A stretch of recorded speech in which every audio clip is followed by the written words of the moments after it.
What is a guild on an MMORPG? As acting guild master, this is a question I get asked about a lot. So in this video, we're going to talk a little bit about it. Guilds are essentially groups of like-minded players who unite to achieve common goals. So you might have the goal to be a PvE player. More specifically, you might be interested in open world content. This might be something like world bosses and dolmens on Elder Scrolls Online.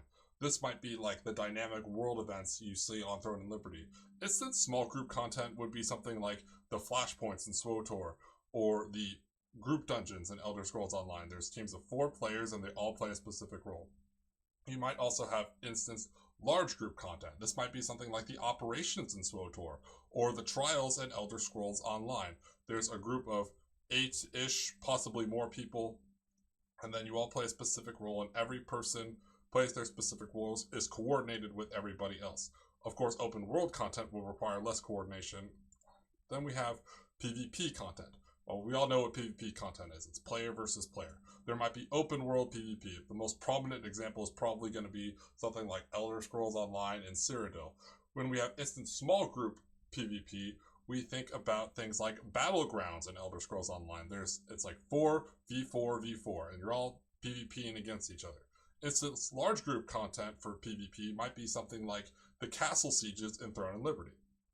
So there's also the social dynamic. Guilds are social. Guild members are social with each other. They discuss things with each other. You might find yourself socializing with other people and making friends. You might discuss the game at the present. What do you think about the game in its current state? You might ask questions about the game because you're a brand new player. You might discuss future game updates, things the devs have announced that are coming to the game and what you think about them.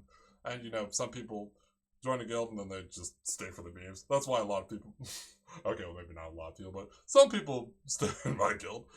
But anyways, there also might be a role-playing guild where you chat with people as if you actually were your in-game MMO character. And there might be merchant guilds, especially in Elder Scrolls Online, where you buy, sell, trade, and your goal is to make in-game money. In some cases, you make real-world money. Though, okay, disclaimer, before we go any further, if RMT is against terms of service, I do not endorse it. If I find out you broke terms of service with any MMO and you're in my guild, I will not let you be in my guild. I absolutely do not support any terms of service violations.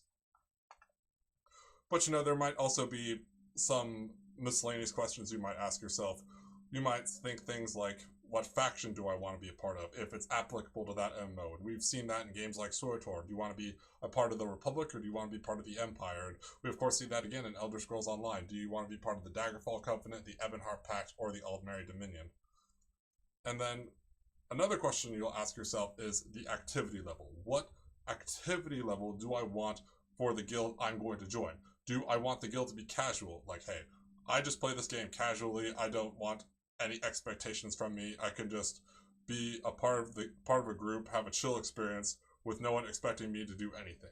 You might have a moderate guild where there are expectations, but they don't exactly make you spend all your time, all day, every day playing the game. And then you might have the hardcore guilds. These are the guilds that essentially require you to, life the game with them. You might see this in like trade guilds in Elder Scrolls Online, where you're just spending all day, every day, buying, selling, trading, generating tons and tons and tons and tons of gold for your Elder Scrolls Online trade guild. And you might see this with PvP guilds in Throne and Liberty, where you have to PvP against all the other guilds who are trying to PvP you. And yeah, and then you just have to, win the castle siege. But I hope that helps y'all understand what guilds are.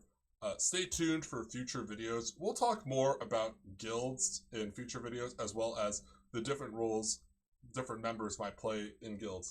But for now, have a corrosively wonderful day, and I will see you in my next video.